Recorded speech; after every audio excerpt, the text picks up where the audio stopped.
Welcome to Rock That Relationship, a podcast about all things relationship with Corey and Tracy. Now let's get real and start creating relationships that rock.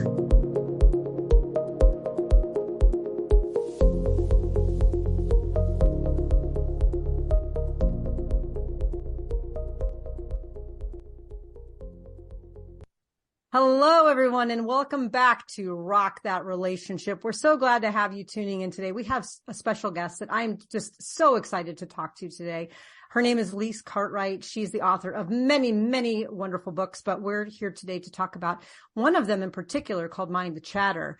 And the reason we brought Lise on today is because we've been talking about the healing process after a breakup. And part of the healing is trying to figure out how to move forward. And sometimes we get stuck and it's hard to move forward when we have negative chatter in our heads about certain messages about how we should live our lives, how we should show up in future relationships, and even how we should heal. And so today we're going to get to pick the brain and hear the chatter of Lise as she shares with us some of her thoughts on what chatter looks like and how we can deal with it in the healing process. So Lise, thank you so much for being here today. We are just absolutely thrilled to have you. Well, thank you for having me. I'm so excited to chat to you both about this. Excellent. Well, one of the things that really drew me to your work was that you had written this book, Mind the Chatter, and really kind of came from this perspective of having a chatter in your mind that you actually named. You named your chatter Neville, and talked about kind of what does it mean when Neville shows up and how do you deal with Neville. So can you tell us a little bit about Neville, your internal chatter, and how did Neville come to be such a presence in your life? So much so that you actually wrote a book about chatter. It's so funny because every time I have a conversation with someone about Neville, and for anyone that's listening that's called Neville, it is not specifically that, right? It's just the name that really popped into my head. And it came up. I started noticing it when I started writing books, right? When I started doing something that was so different to the norm. So I literally stepped outside of my comfort zone. So for context, I have no literary degree in writing or anything like that. And that's really what happened when I started writing and started going through the actual book writing process. I noticed myself having these thoughts going through my head. And I will say I am one of those people who view the glass as overflowing. So I'm pretty optimistic, all of those things. So it was actually unusual for me to have those thoughts, and so unusual that I noticed them. And I was like, okay, well, what is going on here? This is really not helpful. It's making me feel crap. It's making me not right. And so that was how I kind of started it. And then I started just kind of having a conversation with it because I felt like it was such a foreign thing that I was just like, maybe if I just have the conversation with it. And so that's how it started. And then I started working with other authors and I started noticing them having similar thoughts. And I was just like, okay, I feel like I need to share this. And that's how all of my books come to be, is this awareness and knowledge that I just want to share what my experience has been and then how I've been able to manage it, because you can't stop it, right? That's the message in my book is this does not stop. However, the conscious you, can manage it. So the name literally was just a name that popped into my head. In the book, I talk about it that, there was a guy that I went to school with. And when I say went to school with, I'm talking primary school, who was kind of just this negative person. And his name was Neville. And I was just like, you know what, that name. So I'm not picturing him. I want to be super clear. I'm not picturing him when I'm talking to Neville. It was just the name that kind of stuck. That was just like, this is a good name. I needed something to differentiate from me. So that's literally how that name came about. So that's the conversations. If I wrote down the conversations that Neville and I have, people think I was crazy. That's your next book, though. That could be a great book. Did you ever do therapy, figure out, like, how did you look into where does this chatter come from? Did you ever, like, did it matter to you where it comes from, or did you just kind of deal with it as is? I just dealt with it as is. I don't know. And this is something that I've discovered in recent years, but I just seem to know certain things. And it does sound, when I say it out loud, people just kind of look at me funny, but regardless of the fact, sometimes I just know certain things. And this was one of those instances where I was just kind of like, okay. Every time I have this conversation with Neville, and it's a very specific conversation, right? Having the awareness of the negative thought happens first, and then going, oh, hey, Neville, right? Mm-hmm. Nice to see you, type thing. It was just something that I just did naturally. So short answer, no therapy. Mm-hmm. Interesting. Because I think, there's some, it's interesting because you say it started when you started writing. So I wonder if it's like a confidence thing, or it's like a fear that you have. And I think for some people that stuff can come from, childhood or things that they heard growing up, and, or like maybe an ex-partner who got in their head. But it sounds like for you, did you feel insecure about the writing? Did you feel like worried? Oh my gosh, I'm what is that called? Imposter syndrome or something? Like, I'm going to put a book out, and who am I to write the book? Oh yeah. Those are all the things that were coming into my head. It was just kind of like, Lise, what are you doing? Like, you don't have the things that were coming through my head. You don't have a degree in writing. And if someone picks up this book, like, are they going to leave a negative review? And what happens if no one buys the book? Like, then I'm a complete and utter failure. And I'm an open person. So, I'm running around telling people that I'm writing a book. I mean, as I'm writing the book, I'm going, I've told all these people that this book is coming out. And what if it is complete and utter crap? So yes, those were the things that were going through my head. Mm-hmm. I mean, yes, I have had that for years. I've been telling people for decades, I'm writing this book, and then I write it, and I totally get that. So I guess I'm going to have to do these strategies. I think will be super helpful, rather than just, deal with it, put it aside, name it, put it aside, or talk to it. Do you tell it to go away? Yeah. So the way that I do it is I literally it's a conversation. I'm just like, oh, hey, Neville, nice to see you. And then, Neville's gone off on whatever he's said. And then I've gone, hey, I totally get what you're saying. And then basically what I do is I stack up why I disagree, or why I believe it's not going to be the case. And so in regards to the book writing, I had a coach, right? Like, I was working with a coach. I had a program to go through. So I would, every time this, those thoughts would come up, I'd just say, hey, Neville, thanks for popping in. But here's why I don't think this is something we need to worry about, right? Because I have a coach, and I've got someone to check my work. I'm working with an editor, because one of the things that kept coming up is, your writing is so badly. It's like, what are you doing? Well, as soon as I learned that it's an editor's job to make the writing amazing, I was like, awesome. No responsibility at all. I mean, there is responsibility, but, so then I would just be like, here's why I disagree, or here's why I think we're going to be fine. And I just go blah, blah, blah. And what I noticed over the period of writing the book, which was 90 days, from start to finish, I noticed Neville not being as loud. Now, he didn't go away, and he's never gone away, but he's not very loud, right? Like, it might just be like, right? It's like this little voice. And I'm just like, oh, hey, Neville, yep, totally got it. I don't need to back it up with a whole bunch of stuff. I'm just like, yeah, cool. We're good, Neville. Thanks for just popping in. And for me, what I realized was this voice is the survival, right? Like, it's our survival component that is here to, like, we need that voice. So it should never go away. But there is a time and a place where the voice is helpful, and a time and a place where the voice is not helpful. And it's up to us, the conscious us, to be able to make those distinctions. And so I realized that Neville was really just trying to protect me. But I'm not in a situation where I'm out in a forest and there's like a tiger behind me, right? Like, that's when I want people to be super loud all the time. But in this situation, I was just like, okay, Neville, I'm good. Thank you. Like I'd always end the conversation with thank you for, for caring, but I got this. And then I would just move forward.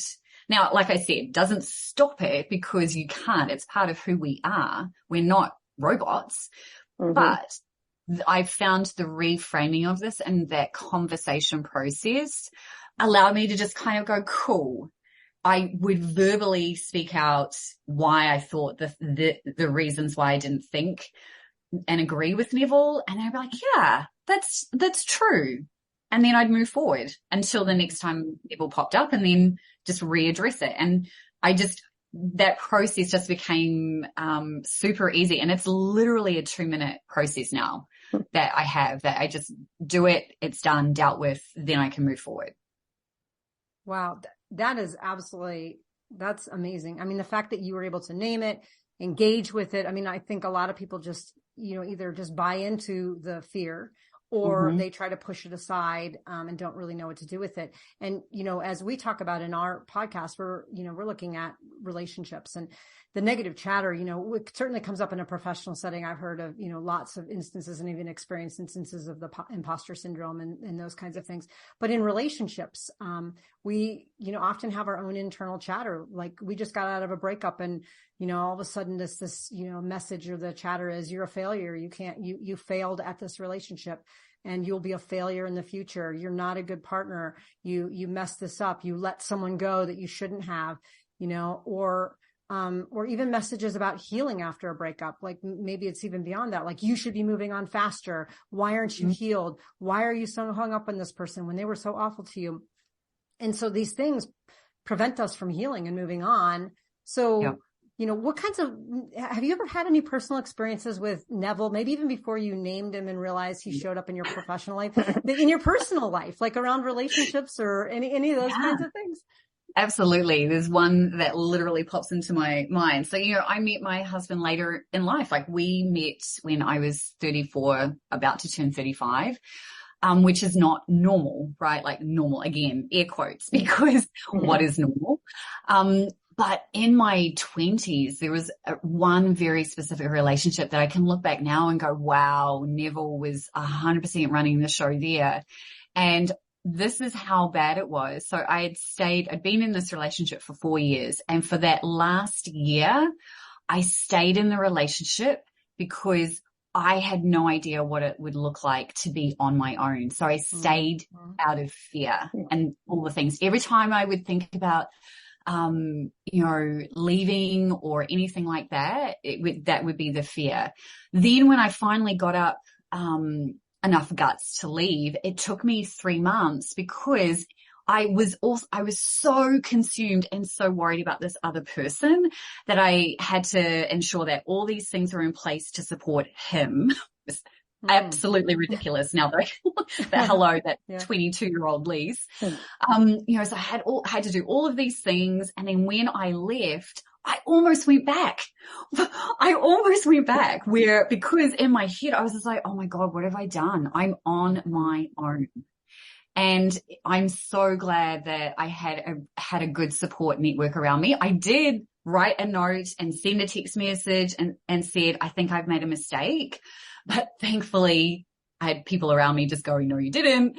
I allowed them, really, really lucky because I could have ended up marrying this person and divorcing them in 2 or 3 years time. But yes, definitely that is the one that stands out the most, where 100% so much in fear to the point, and I'm not too sure, and we're not editing this, so I'm going to say sexual warning coming up, that, to the point where that year the sex was painful because I was staying there out of fear.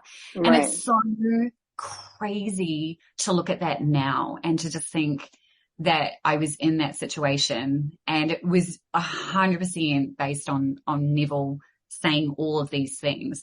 Definitely not a helpful Neville situation. Well, that is so, so fascinating. Cause I mean, that's like, you hear about that, people who stay in longer and they're afraid of leaving. What was it though that helped you kind of confront that message and say, I got to go. Like, I have to, like, now is the time. So it was a combination of things. And I think the catalyst was up until that point, and, you know, he was very controlling in a subtle way. But I never had my own car. And so I got my own car I can't even remember why I got the car. I think it was because my job had changed and I now had to travel, and he needed the main car that we had. And I got my car and I had this sense of independence again, right? Like I felt independent, and it just made me just kind of go, oh, okay, I really like this. And that, I feel like, was the thing that just kind of culminated in me going, okay, I felt so guilty, right? I felt this guilt about even considering leaving, that's why it took me kind of 3 months, because I wanted to make sure, because he had his own business, I wanted to make sure that someone was there to help him with the accounting side of things. Like, it's honestly ridiculous what I set up before I left. But getting the car was the thing that really allowed me to have that sense of independence, where I felt like I could actually go. Because up until that point, I think one of the reasons was, well, if I leave, how am I getting around? Right? Like, what does that even, not even realizing that I could have just gone and bought a car. But these are the things, right? These are the thoughts that run through your head when you're in these types of situations. And it's just, you know, it's amazing to have the hindsight to be able to objectively look at this and just go, wow, and I have a really good family. My parents are still together, have such a good support network. But even with that, I still couldn't get myself out until something was just kind of like, okay, maybe I can actually do this. Wow. It is countering that negative chatter. Yeah. I mean, it sounds like you had the negative chatter about whether or not you could make it on your own, but then the negative chatter about what you felt responsible to do in leaving him behind, which is also part of that anchoring back.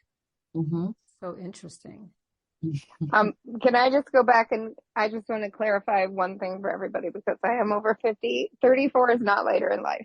If I could be 34 again, I would be like, I'm the youngest person alive. Okay.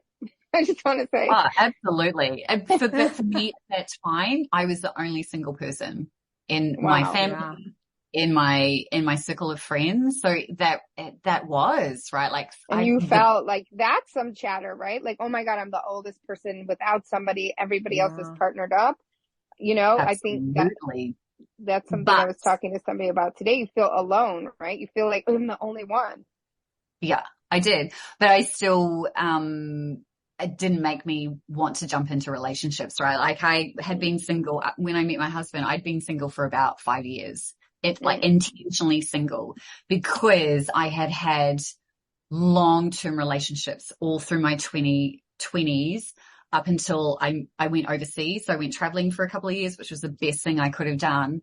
And when I came back, I was like, okay, I would rather be single than replicate what I had in my 20s. So I'm happy to be single. I'm happy to do my own thing.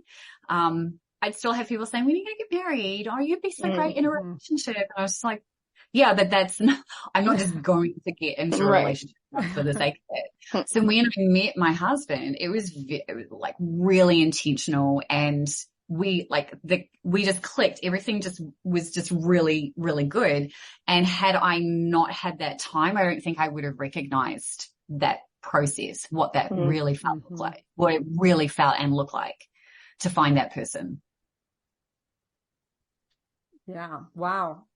Well, that's also part of what we talk about too, is a lot about intention, right? And making the space for the good chatter, the good thoughts, the good reflections, you know, and kind of being able to set yourself up for what you want to do next. Yeah. So, you know, as we talk more about this, you know, you've talked about how to eliminate negative chatter, how you've done it, engaged with Neville in a conversation, and that really you can't stop it. It's meant for like a fight or flight kind of survival mechanism. But, you know, aside from engaging with Neville, have you found things that you can do in your life that actually reduce the chances that Neville's going to show up in the first place? Yeah, absolutely. So I discovered human design probably in 2020 when, the world went into craziness. And at the time I was struggling to make decisions in my business, right? So which is not normal for me. I can make decisions pretty quickly, but I kept changing my mind and I was just like, what's going on? And so I just remembered Googling how to make aligned decisions, or how to make decisions that stick, something along those lines. And this human design thing came up, and human design is like a personality profiling tool in its simplest form. It is very complex. And the more I dug into it, the more that things started to line up. The reasons why things had been the way they were, if we're talking relationships in my 20s, I could see it. I was just like, well, it all made sense. It wasn't that I was looking at something that was foreign. Like, it wasn't telling me anything new, but what it was showing me was why those things happen, but also how I could use the things that are naturally inherent within me. And so now, when I look at my chart, and if anyone's interested in diving into it, I'm a manifesting generator, which means that I'm super multi-passionate and I'm all over the place, but in a way that works for me. And then the reason why I don't think Neville really comes back up for me anymore is because I'm always following the things that are easy and fun for me. So I'm always doing things that are fun. I'm not doing things that are hard and complicated. And that's my biggest message from when I'm coaching others is you get to decide what your business and ultimately what your life looks like, nobody else. And you don't need to do what I'm doing, right? You choose what it looks like for you. And it's really hard to get out of the conditioning that we have that I should be doing this. So that's typically the voice that most of my coaching students and my members experience is, I should be doing this, or I have to do this because somebody said that this is the only way to do it, or they've seen somebody else doing something, so this has to be the way that they're successful, rather than actually stepping back and going, what am I just naturally good at? How would I approach this? And so I think for me, that's really why I don't find Neville is very loud these days, because I literally just follow my gut. And that's, as a manifesting generator, my gut is my decision-making process. And it's really easy for me to just kind of do that. It's not everybody has that, what they call inner authority. But for me, as long as I follow my gut, everything always works, right? I'm not doing things that don't feel aligned. My biggest thing is, if it's not easy and fun, why am I doing it? Why would I do something that is hard and complicated? It doesn't need to be that way. Now, what is easy and fun for me is different to somebody else, right? Somebody else could do something that's easy and fun for them that could feel hard and complicated for me. So the human design component has really changed my life, particularly from a business perspective, because we are so conditioned that, you have to have a webinar, or you have to have a podcast, or, you have to do all of these different components to be successful. When if you actually just did the thing that was easiest for you, it would work. So interesting. So your main focus of stuff that you've been writing about are the job stuff, right? Or career. I don't know if you describe it that way. You've described it as side hustles and stuff, that you're doing a bunch of different things because that works for you. That makes you happy.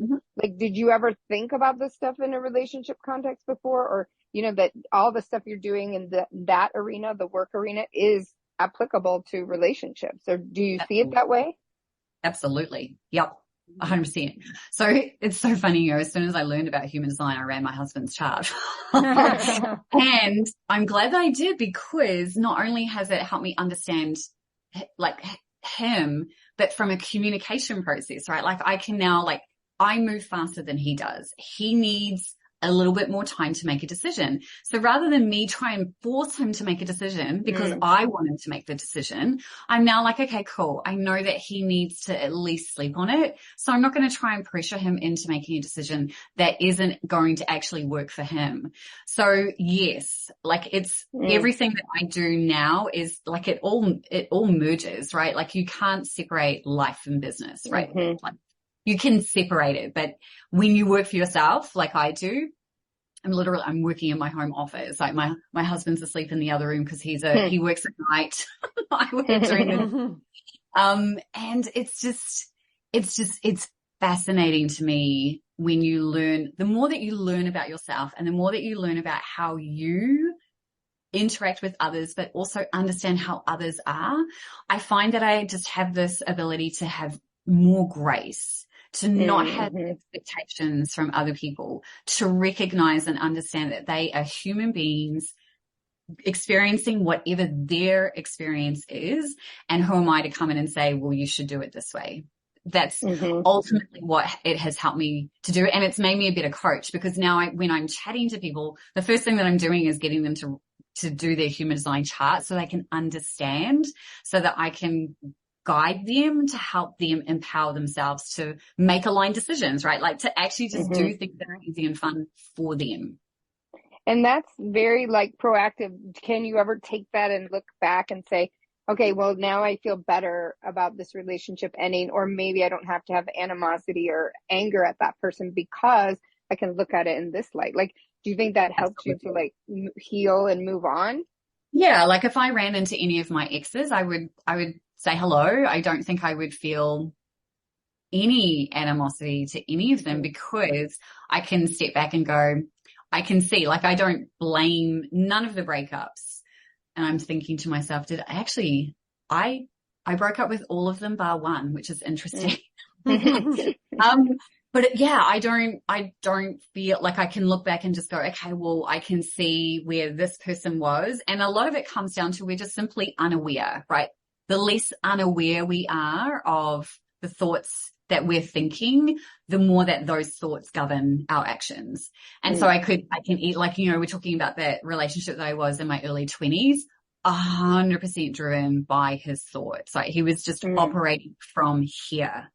And unless you know, right? Like unless you have people around you, and, you know, he came from a really not so great background, doesn't have supportive parents, doesn't have supportive friends and that kind of stuff. So his experience was very, very different to my experience. And it doesn't provide excuses, but it explains a lot, I think is kind of, there's never any excuse to treat anyone a certain way. However, I can look at things through that lens of, I understand why it was that way.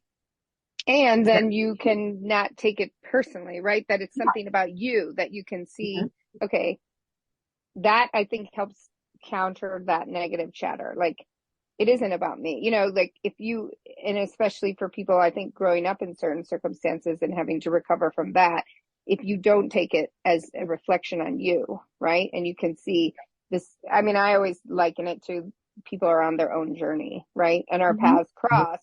Yeah. But I can't take what they're doing.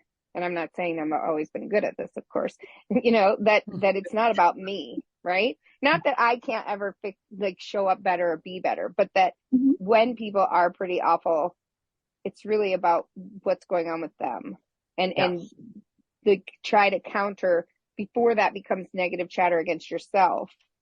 You know, I think everything that you're doing for business is so applicable to the relationship arena that can save you so much suffering. And I talk to friends, you know, who are going through this, and I'm like, you're taking on and then beating yourself up, right? Yeah. Yeah. Absolutely. We all have our own like responsibility for our own happiness. And I think the problem is that like our larger society doesn't depict it that way. It says, find the love of your life and they're going to make you happy. But no, you have to make yourself happy first. And if you're not doing that, how can anybody else even meet up to the expectations that you already have? That was one thing that I like really realized going into the relationship that I have with my husband. At the time, I was just like, okay, I want to ensure that I don't make the same mistakes. So I'm going to make sure that I don't sacrifice the things that I love doing just because he doesn't enjoy doing it, for example, or because I want to spend all this time with this person. So I'm just going to ignore my friends, or I'm just going to cancel plans. I'm going to do all those things. So I made a very conscious effort not to do that. And I think and my husband has never ever once expected me to do all of these things. It was, it's just kind of the thing that sometimes we do. But I just made that real conscious decision to still do the things that make me happy. And I still do that to this day, even when he is maybe not so happy. I don't get to tone down me, right? Because he's not happy. He never expects that either. He's pretty good. He's just like, hey, I'm having an off day. I'm like, cool, you can go in your cave and I'll go off and do all my fun, happy stuff. That's great. Wow. Well, excellent. Well, Lise, I really appreciate you being here. I know Tracy and I enjoyed this conversation immensely with you, and all of the great strategies for really, kind of, I guess, dealing with, embracing in some ways that chatter that we have in our heads, and thinking about how do we best make use of it? I mean, because sometimes you're right. It does pose questions that you have to say, I got to think about this. And sometimes you say, just take a step back a little bit. I got this covered. But your strategies are fantastic. Your stories were great. We really do appreciate you being here. Our listeners are probably incredibly curious about how to find you and what kinds of things you're doing when you're not on a podcast with us and talking to Neville. So, let us know. What are you up to these days? What are some things that you can share with them? Yeah, absolutely. Well, you can just go and stalk me on my website, which is hustleandgroove.com. But I do have a Get Unstuck journal that might be helpful to everyone. So I'll share the link with you guys, but it's just hustleandgroove.com/unstuckj. But you'll have that in the show notes, so you guys will be able to check it out. And if you are interested in the human design component, I actually have a quiz on my site that allows you to get your free chart. So that is just hustleandgroove.com/HD-chart. And that will get you your free chart. So you can learn, if you want to learn and dive into the amazingness of human design, that is all there for you as well. That's awesome. I'm already looking at the website right now. It's I'm great. taking some notes right now. I'm going to get on and do my chart. I want to do the chart too. Let's do it now. I'd love to know. Yes, tell me when you do the chart. Tell me what your life is, because it's so fascinating to me, right? Like just the understanding other people, and it helps you be able to communicate even better. Great.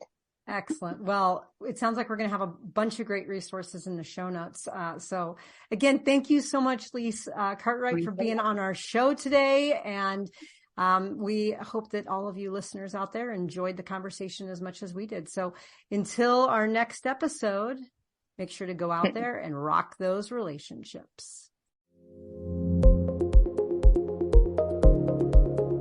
If you liked what you heard, check out our show notes for resources from today's episode. Make sure to follow us on Facebook and Instagram under Rock That Relationship, and go to our website at rockthatrelationship.com for updated episodes and more great information. Thanks for listening. Now go rock those relationships.